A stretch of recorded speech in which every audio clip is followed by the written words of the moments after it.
Hello friends, good afternoon and welcome back to my channel restore. আজকে তোমাদের সামনে নিয়ে চলে এসেছি একটা মজার গল্পই বলা চলে। যদিও এটা একদম বাস্তব গল্প, কোনো রং চড়ানো নেই।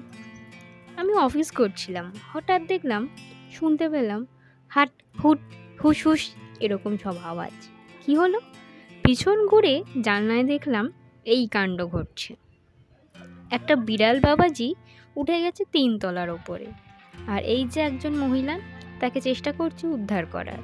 বেসিক্যালি এই ফ্লোরটা হচ্ছে একটা অফিস ঘর, তো স্বাভাবিকভাবেই সেখানে নানান কাজের লোকজন রয়েছে। তারা প্রত্যেকেই যে যার মতো করে চেষ্টা করছে বিড়ালটিকে উদ্ধার করার। হাসিও পাচ্ছিল, বাট তার থেকেও বেশি যেটা আমার খুব ভালো লাগছিল তাদের এফার্টটা দেখে, বিশেষ করে উনি যে একজন মহিলা, একটু বয়স্ক করে এবং একটু হেলদি চেহারা, তিনি প্রচণ্ডভাবেই চেষ্টা করছিল যাতে বিড়ালটিকে উদ্ধার করা যায় এবং বিড়ালটি যাতে কোনো ক্ষয়ক্ষতি না হয় সেটাও দেখছিল। তো সেই জন্যই একবার এই ব্যালকানি দিয়ে একবার ওই জানলা দিয়ে চেষ্টা করছিল। দেখতেই পাচ্ছ অফিসের আরও অন্যান্য কর্মীরাও এসে চেষ্টা করে যাচ্ছে এবং সবাই একে একে বিফল যাচ্ছেন। কাজেই দেখলাম, যা বুঝলাম, যে ওখানে একগুচ্ছ তার রয়েছে, যার জন্য বিড়ালটিকে ঠিক উদ্ধার করা যাচ্ছে না। আর যেহেতু গ্রিলগুলো স্ট্রেট এবং খুবই সরু, কাজেই সেখানে যে হাত ঢুকিয়ে পুরোপুরিভাবে বিড়ালটিকে ভেতরে ঢোকানো যাবে সেটাও ঠিক হয়ে উঠছে না। ওই ভদ্রমহিলা অনেকবার চেষ্টা করলেন, দেখতেই পাচ্ছ, আদর করে খাবার দিয়ে, ইভেন যে ওই ছোটো বাটিটা দেখতে পাচ্ছ ওটার মধ্যেও দুধ দেওয়া হয়েছে, যাতে সেটা খাইয়ে বা সেটা দেখিয়ে অন্তত বিড়ালটিকে ভেতর দিকে টেনে আনা যায়। এবং বারবারই ওই ভদ্রমহিলা চেষ্টা করছিলেন ওই একগুচ্ছ তার যাতে সরিয়ে রাখা যায় বা সরানো যায়, যাতে কোনোভাবে বিড়ালটি কোনো অসুবিধা না হয় বা পায়ে বা গলায় জড়িয়ে না যায়।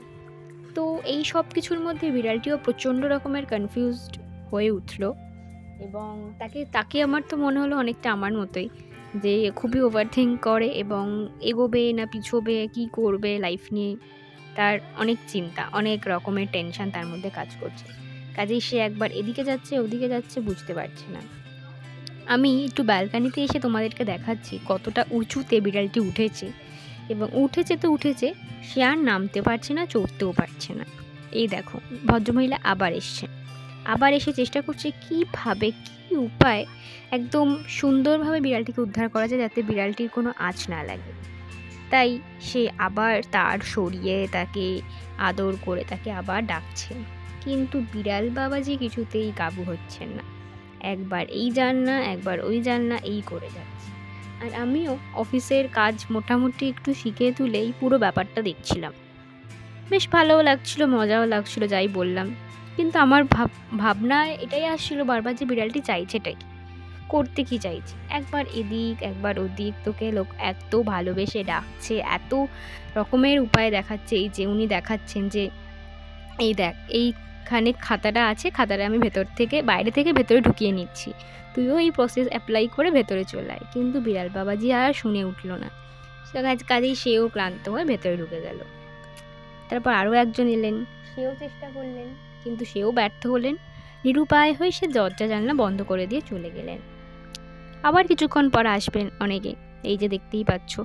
ইতিমধ্যে মেঘও করে এসছে, বৃষ্টিও টিপটিপ করে পড়ছিল এবং তার সাথে মেঘও ডাকছে। কাজেই সেই জন্য ওই ভদ্রমহিলার আরও চিন্তা, এই বৃষ্টির মধ্যে বিড়ালটি বাইরে কি করবে। দেখতেই পাচ্ছ কীভাবেই বিড়ালটিকে ভেতরে টানার চেষ্টা করছে, কিন্তু বিড়াল বাবাজি, আমি যা দেখলাম, মানুষের শরীরের শক্তির চেয়েও যেন বিড়ালের শক্তি আজ আমার বেশি মনে হলো। সে কিছুতেই ভেতরে ঢুকবে না, একদম অনড় তার, একদম কি বলবো, তার প্রচেষ্টায়। ভদ্রমহিলা খুবই খুবই আপ্রাণ চেষ্টা করছিল এবং বিড়ালটি ভয়ও পাচ্ছিল, সেটা ডেফিনেটলি বোঝা যাচ্ছিল। কিন্তু কিছুতেই তা সত্ত্বেও, হয়তো এটা বুঝতে পেরেছিল ওকে উদ্ধার করার জন্যই এত পন্থা অবলম্বন করা হচ্ছে, কিন্তু স্টিল বিড়াল যে কেন ভেতর দিকে ঢুকতে চাইছে না, ঢুকতে নারাজ, সেটা একমাত্র ভগবান আর বিড়াল বাবাজিই জানেন। যাই হোক, অনেক আদর করছেন ভদ্রমহিলা, অনেক আদর খাচ্ছেন, ইভেন আদর খাওয়ার জন্য বিড়ালটা ঠিক তার কাছে আসছে। কিন্তু যখনই তাকে ভেতর দিকে টানার আপ্রাণ চেষ্টা করছেন ওই মহিলা, just hats off to her effort. আমি বারবার এটাই বলবো, কারণ অনেকেই এসছেন, তারা বিফলে হয়ে তারা চলে গেছেন, কিন্তু এই ভদ্রমহিলা প্রতি 10 মিনিট অন্তর অন্তর আসছেন এবং এক এক রকমের উপায়ে চেষ্টা করছে কী করে বিড়ালটিকে ভেতরে ঢোকানো যায়। যাই হোক, তো আমিও ভিডিও করতে করতে ক্লান্ত হয়ে গেলাম, আবার অফিসের কাজে ঢুকবো। কাজেই ভিডিওটা এখানেই এন্ড করছি, যে এখনও বিড়াল বাবাজি সেখানেই বসে আছেন। বিড়াল বাবাজির পরের আপডেট জানার জন্য চোখ রাখো রিস্টোরের পর্দায়। আজকের মতো টাটা, বাই।